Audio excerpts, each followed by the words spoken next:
Dans l'épisode de Demain nous appartient du lundi 6 juin, Sarah, Camille Genot, a vérifié l'alibi de Malo, Anton Cizaruk, le jeune homme qu'elle suspecte d'avoir agressé Chloé, Ingrid Chauvin. Si Madame Dupuis a bien confirmé que Malo travaillait dans son jardin le soir de l'agression de Chloé, elle ne se souvient néanmoins pas à quelle heure il est parti de chez elle. Sarah a donc décidé de le réinterroger informellement au sujet de Stanislas, Yannick Laurent. Malo lui réitère ne pas le connaître mais ses blessures mettent la puce à l'oreille de Sarah qui l'incitait à lui dire la vérité. En vain. La jeune policière expose la situation au procureur Perrault, Xavier Deluc. Elle pense que Stanislas a organisé l'agression de Chloé pour se donner le beau rôle et qu'il a fait comprendre à sa manière à Malo qu'il avait intérêt à se taire. Sébastien lui suggère donc d'enquêter de façon non officielle sur Stanislas et lui promet qu'il ne la laissera pas tomber si Martin, Franck Monsigny, découvre le pot rose. De son côté, Camille, Elisa et Zédine, a surpris Stanislas poser un cadenas sur la malle qui contient ses souvenirs d'enfance. Lors d'un déjeuner avec Chloé et son grand-père, l'adolescente leur expose son plan, ouvrir la fameuse malle afin de trouver une preuve accablante. Elle demande donc l'aide de Chloé pour faire diversion auprès de Raphaël, Jennifer Loret, et Stanislas, pendant qu'elle et Dorian, Ryan Hubé, fouilleront la dite malle. Chloé passe donc chez le couple pour leur faire croire qu'elle est venue s'excuser de sa réaction à l'annonce de leur mariage. Pendant qu'ils discutent dans le jardin, Camille et Dorian découvrent à l'intérieur de la malle un double fond dans lequel se trouve une enveloppe contenant de nombreuses photos d'Audrey et de sa famille.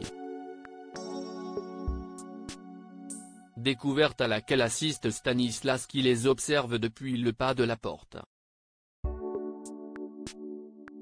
Samuel et Victoire, percé à jour si est-il le drame pour Energy, Louise Marion.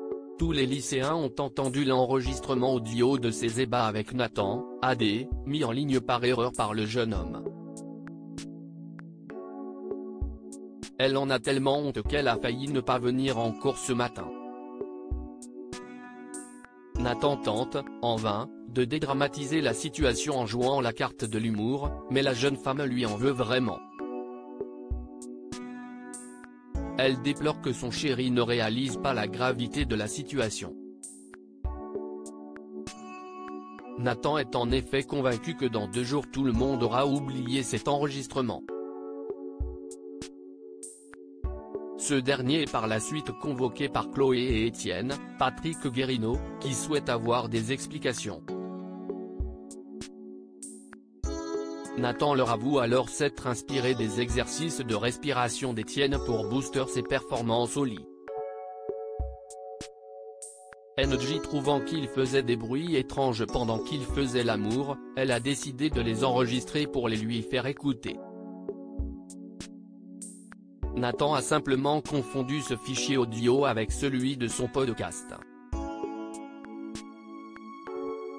Alors qu'il déprime de peur qu'Angie le quitte, Nathan est encouragé par Charlie, Clémence Lassala, pour mettre son podcast en ligne.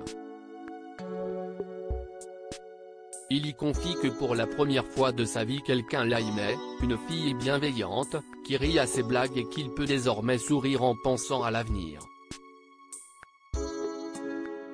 Touché par les propos de Nathan, Energy lui pardonne. Le bébé de Floriane, Zoé Fiacre, a pleuré toute la nuit. Samuel, Axel Kinner, et Victoire, Solène et Bert, se sont relayés pour s'en occuper mais sont exténués. Alors que les amoureux doivent s'envoler pour le Portugal, la jeune maman ne leur donne plus de signe de vie. Elle ne répond même pas aux appels de Victoire. Les 2 médecins réalisent que Floriane s'est fichue d'eux, qu'elle ne compte pas revenir et que leur voyage tombe à l'eau. Samuel décide donc de se rendre à l'hôpital à la recherche d'informations sur la jeune femme. À son retour, il annonce à Victoire que Floriane n'est pas chez elle et que le numéro qu'elle leur a laissé en cas d'urgence n'est pas attribué. Le médecin envisage donc d'appeler Laz, même si cela implique que le bébé sera trimballé de famille en famille et qu'il paiera les conséquences de son geste. Plus tard, Aurore, Julie Desbazac, découvre que quelqu'un a mis ses ordures en vrac dans sa poubelle.